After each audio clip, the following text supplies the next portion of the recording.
it's come to our attention that some 44% of the participants today have never been to a BMAF conference. And so we thought it would be reasonable to discuss a few matters why we believe that Mesoamerica is the land of the Book of Mormon. Now, we do know that in the Book of Helaman and elsewhere that there were great numbers of people who left the land of Zarahemla and went into the North Countries and way up possibly into the United States. We have no quarrel with that. But once they leave the purview of the writers of the Book of Mormon, then they're lost to the knowledge of those Book of Mormon record keepers.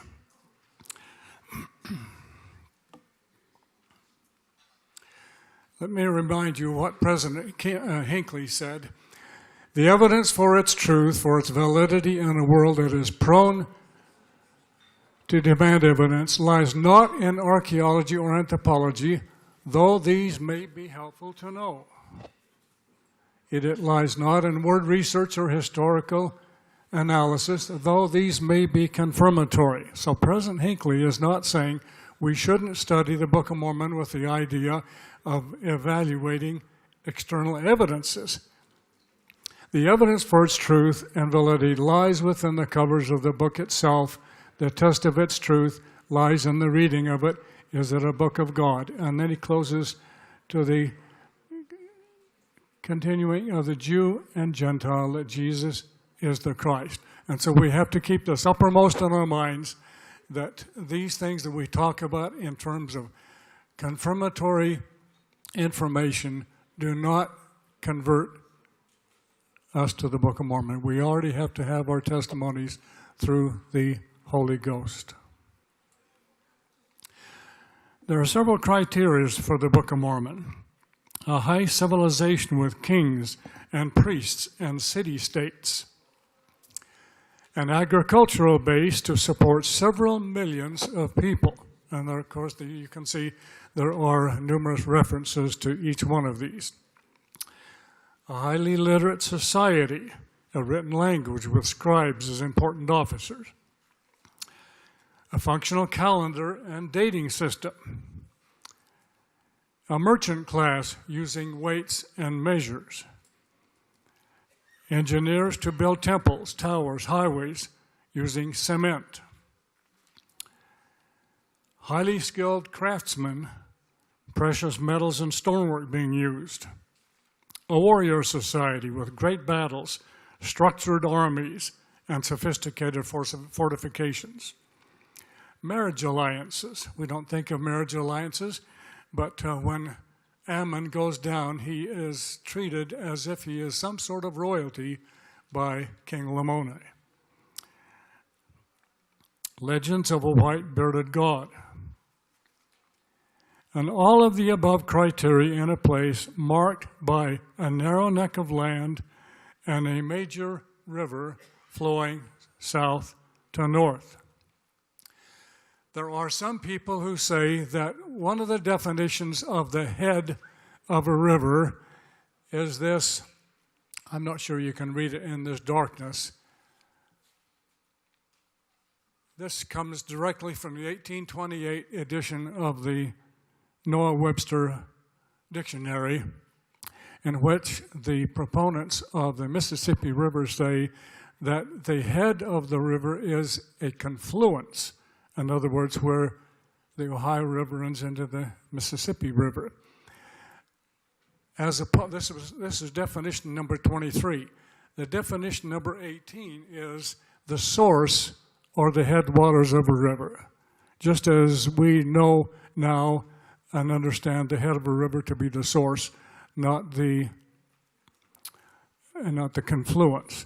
In fact, this 23 definition was obsolete even in 1828. In fact, it was never used except by Shakespeare and Edmund Spenser in some of their writings. Not only where in the Western Hemisphere could these criteria be found, but where Joseph Smith could not possibly have known about them in 1828.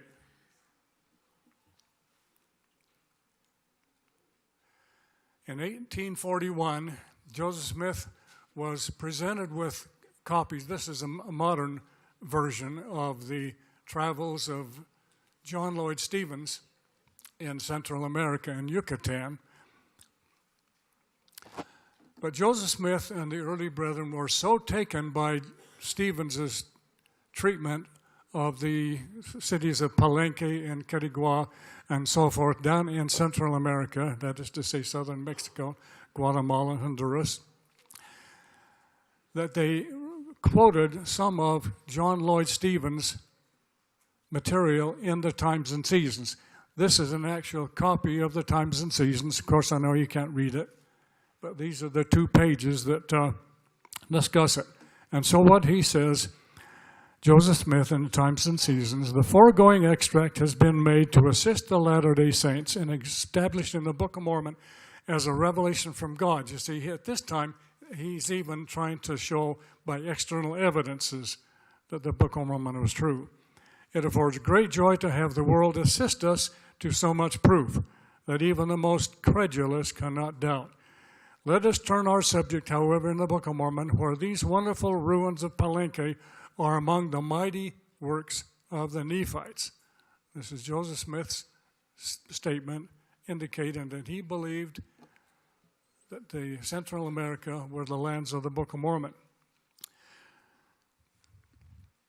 The city of Zarahemla, burned at the crucifixion of the Savior and rebuilt afterwards, stood upon this land.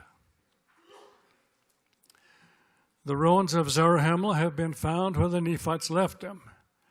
We are not going to declare positively that the ruins of Quirigua are those of Zarahemla, but when the land and the studies and the stories and the books and so forth, and then he goes on and explains a little bit more.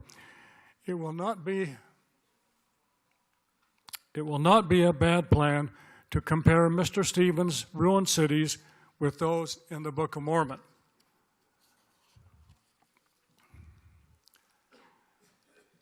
Many of you have probably drawn your own internal map of what the Book of Mormon appears to say from the pages of the Book of Mormon.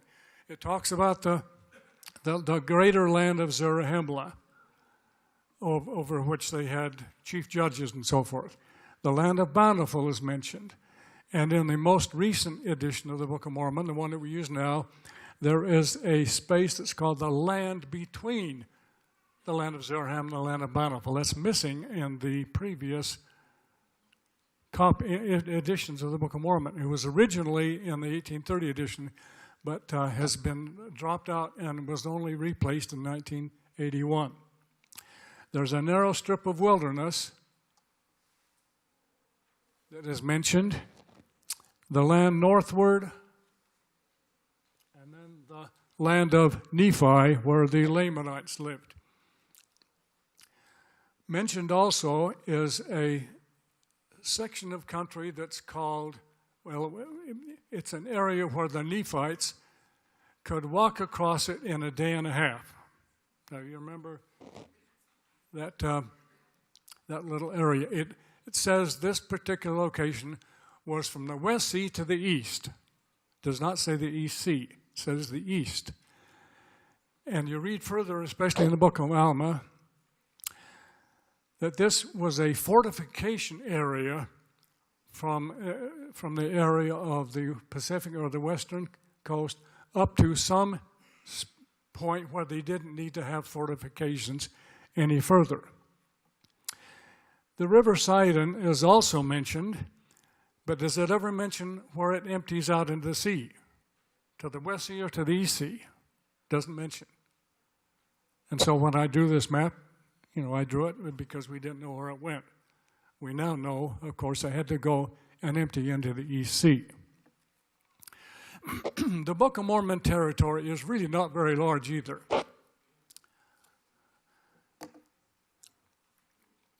Going from Nephi down to Zarahemla, that was done by Alma and his group, as well as some of the other settlers who left the land of Nephi under Gideon and King Limhi, we find that the dimension is only about 210 days.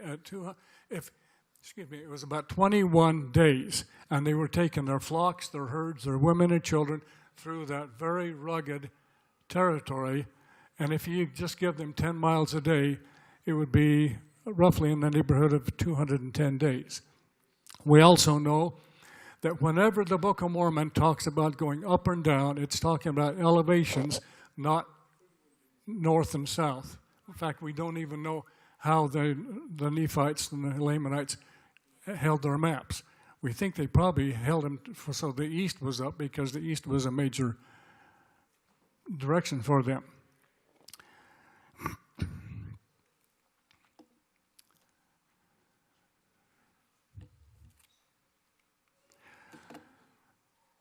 When Amalickiah, in his blitzkrieg of the east cities, starting with Moroni and ending close to Bountiful, you get the impression that he took these cities day after day after day, or sometimes within days.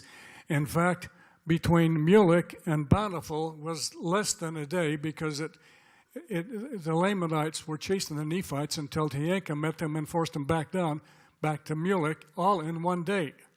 And so this distance is probably not more than 60 to 80, 100 miles at the very most. There are a couple of other areas. Over in the western area, where Alma went to teach some people Amalek, and then up to Ammonihah. Ammonihah was only 3 days north of Melech. And then from Melech, then they went over to the land of Sidon.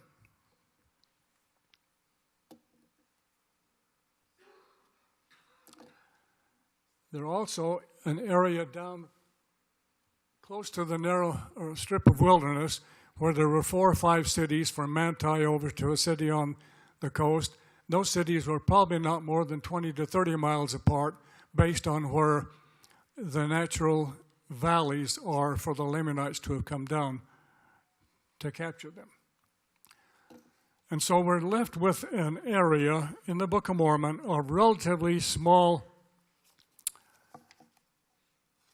area spaces, such as in Jerusalem. You know, the entire Bible takes place in the land of Jerusalem, which is even less in distance than it is here in Mesoamerica, in the order of something not more than 600 miles north, probably even less than that. Well, that's actually all the way up to Cumorah. And only about 140 to 150 to 180 miles from east to west. That's just a little bit bigger than the state of Utah. And so you can see that things were not all that extensive. Obviously, the Isthmus of Panama could not have been the narrow neck of land, because the distances just aren't there. Now, to look at a current map of Mesoamerica, we can see how much of these distances can be explained. There's a narrow strip of wilderness called the Cuchimatani and Santa Cruz Mountains that go from the East Sea to the West Sea, and that's mentioned also in the Book of Mormon. Most authorities feel that the Isthmus of Tehuantepec is the narrow neck of land, and there is an area right from here about 40 miles where it's kind of a flat beach area with gradual sloping up to a mountain. 40 miles is about where a Nephite could walk in a day and a half. And then from here up to here are the mountains that would not be necessary to fortify between the land bountiful and the land desolation. I've always concerned myself that this so-called narrow neck of land may have been a little bit too wide. I'm not sure that Mormon or Alma or Helaman could differentiate how narrow that is compared with here or here. A few years ago, there were some articles in the paper that talked about the flooding of the state of Tabasco in Mexico. The state of Tabasco is a lowland area on the Gulf Coast, and it is largely, it's just farms and sugar canes and so forth, although there are some cities there. And there were also mudslides that we can relate to in the Book of Mormon. So I took that information, plotted out on this map, and when the flooding occurs, which it does every year, somewhere between 2 and 4 feet of water extends the Gulf Coast, the Gulf of Mexico, clear up to where it's a little bit higher elevation, and it does indeed take about 80% of the state of Tabasco, plus some of Veracruz and some of Campeche. And so at this point, this is a narrow neck of land by anybody's estimation. And so now I feel a little bit better that this is indeed a narrow neck of land. Anywhere between 4 and 5 months of the year are flooded in that location. There's also a question about directions in the Book of Mormon. Quite often the writers talk about the land north or northward, sometimes south or southward. They generally don't talk about east and west. They talk about the seas east and the seas west, but not the land. Now, a lot of early, you might say, primitive people, and even currently people who take their directions by the sun, they look at the earth, the location where they're sitting, as if it was a circle. Now, if this is east, to the right of us,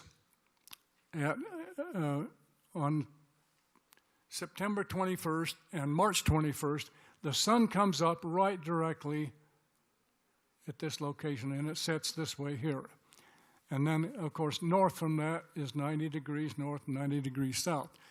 The Nephites knew their major cardinal directions. At least Nephi did, because he talked about going south, southeast along the Red Sea.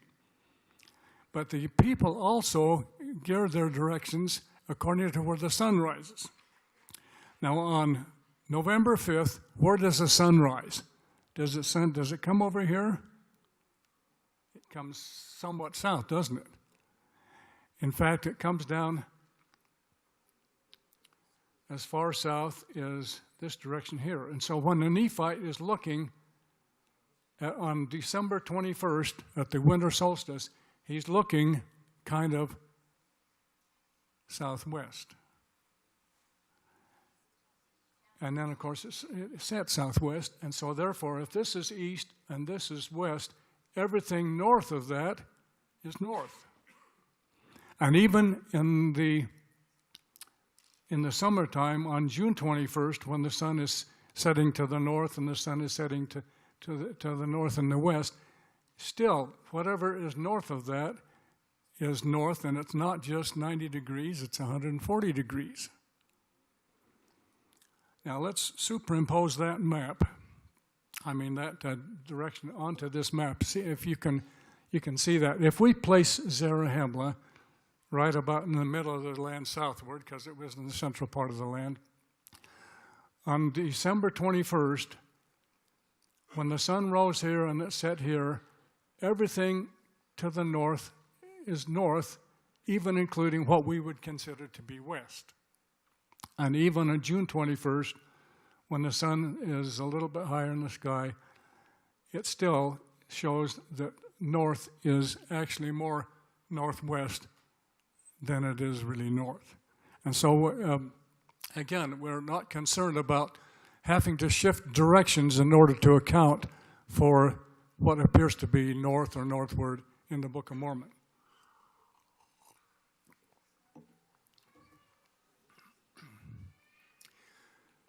Those of you who are not completely familiar, there were 6 books written by authors, some of whom are in the congregation today, that probably you ought to be somewhat familiar with if you're going to study the lands of the Book of Mormon. John Sorensen wrote this book, An Approach to the Ancient America setting for the Book of Mormon. He also wrote Mormon's Map. Both of these are still in print. Joe Allen, who originally wrote this Exploring Lands of the Book of Mormon, has, this is out of print now, so he revised it with Ted Stoddard's help into this one, and this one even has a new cover. I haven't, this is the copy from a couple of years ago. He also wrote Sacred Sites, which detail much of his thinking and feeling and study of Book of Mormon events and locations. Dr. Rick Houck, who's an archaeologist, and the reason he's not here today is because he's down in Central America doing archaeological research today. This book is out of print. You can get it through Amazon and their used book department. It's a little technical, and we're waiting for him to update this book. Garth Norman has written a treatise on his understanding of the Book of Mormon. He also includes a very nice detailed map, which goes along with this book. John Sorensen has John Lund, John, has a book called The Mesoamerica and the Book of Mormon, Is This the Place? And this is one of the more recent books, in fact, probably the most recent of the major books, and he explains a lot of detail in there that would be really well for us to know. And then Jerry Ainsworth, who will speak to us today, has his book on the travels of Mormon and Moroni. Each of these authors have listed numerous cities and places in the Book of Mormon, and then they go through and explain where these various cities were. Some of them are more intact than others, but they all have quite similar interest. I realize you can't see this, but this is all on the presentation that's on the BMAF website. If you just go there and look under my name, and it's called Comparisons of the Book of Mormon. And this is another thing you can't see, but this is a list of all of the cities and locations that are found in the Book of Mormon that these authors have described. And this is a list of a bibliography that's also in the Book of Mormon.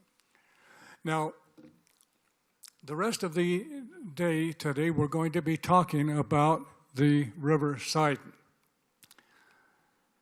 We know that the River Sidon begins in the narrow strip of wilderness, and then it flows downhill and northward and empties into, as we know now, the Gulf of Mexico. Goes through the greater land of Zarahemla. There are 5 cities that are mentioned in relation to the River Sidon. The main city is the city of Zarahemla, and also the local land of Zarahemla. It's in the capital parts, or in other words, the middle of the land southward, the middle of the Zarahemla, the greater land of Zarahemla. The city of Manti and the land of Manti are up near the headwaters of the River Sidon, and the city of Manti is mentioned quite often. The city in the land of Gideon, we know, according to the Book of Mormon, is on the east side of the River Sidon, as opposed to Zarahemla, which is on the west side. We're not sure exactly where, if it's upstream or downstream, and how far or how close to the River Sidon it is. The land of Minon, no city of Minon is mentioned, just the land, is between Zarahemla and Manti. We think that it may be on the west side of the river because the travel between Zarahemla and Minon never mentions crossing the River Sidon. And then further north is the land called Sidon, S-I-D-O-M, and it's to this location that the converts from Ammonihah, which is about right here, went to after they were cast out, whereas the Ezramas was cast out and where he repented and was converted. The wilderness of Hermounts is up in this direction and so forth. We have not mentioned any of the east cities or some of the other locations because they don't pertain to the river Sidon. Now, I don't know why that was so dark. There are 4 rivers in Mesoamerica. The Motagua River we can eliminate because it's an eastward flowing river, and the entire river is in Lamanite territory, where the Book of Mormon record keepers never knew. The Coatzacoalcos River is up here in the Isthmus of Tehuantepec. It doesn't qualify because it doesn't begin in the narrow strip of wilderness, and it doesn't go past very many cities and so forth. That leaves us with 2 rivers. The River Grijalva starts up, its headwaters are up in the land, in the narrow strip of wilderness.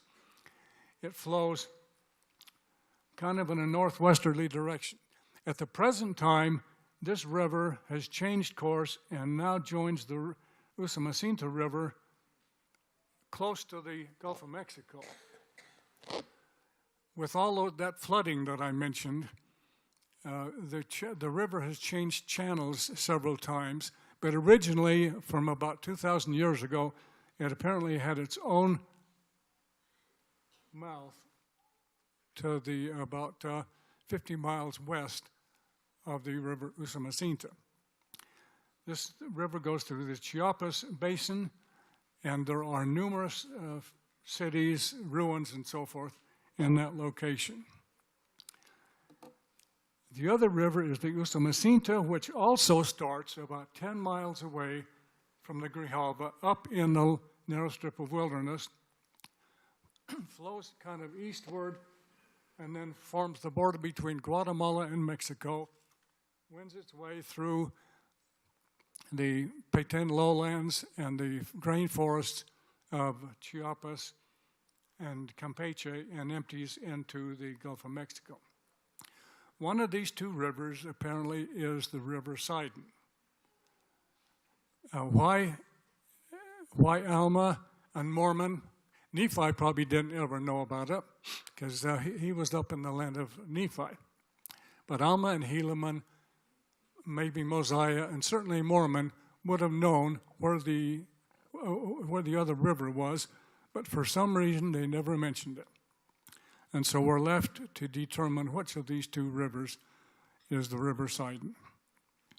Now, it's my testimony the Book of Mormon is true regardless of which river the Sidon is, but we're going to now hear a discussion. We'll have 2 presentations on the River Grijalva, which is the first one, the westernmost river, and then we'll have 2 more presentations on the Usumacinta River, and then we'll have a short break after that where we'll have these 4 participants plus Kirk Magleby and Joe Allen who will come up and field questions.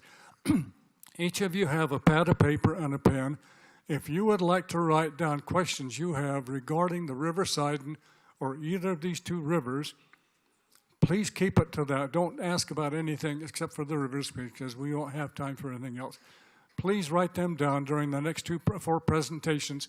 During the break before the panel discussion, we'll collect them, and then Richard Gordon, our president, will moderate the discussion with the panel participants. And that's what I have to say today.